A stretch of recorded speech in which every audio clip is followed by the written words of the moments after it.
Navratri special आज मी उपवासाचे गुलाबजामुन बनवले आहेत। त्यासाठी अर्धा किलो रताळे उकडून घेतले। याची साल काढून याला आपल्याला किसणीतून एकदम बारीक असं किसून घ्यायचं आहे। लगेच यामध्ये थोडासा खाण्याचा सोडा आणि जशी लागेल तशी मिल्क पावडर टाकून याचा छान असा गोळा तयार करायचा आहे।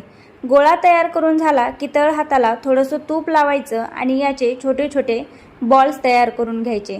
जरा वेळ याला मी साईडला ठेवते आणि पाक तयार करण्यासाठी कढाईमध्ये 1 कप भरून साखर, 1 कप पाणी आणि थोडीशी वेलची पावडर टाकून 10 मिनिटं आपल्याला याला उकळवून घ्यायचं आहे। तेल मी आधीच गरम करण्यासाठी ठेवलं होतं।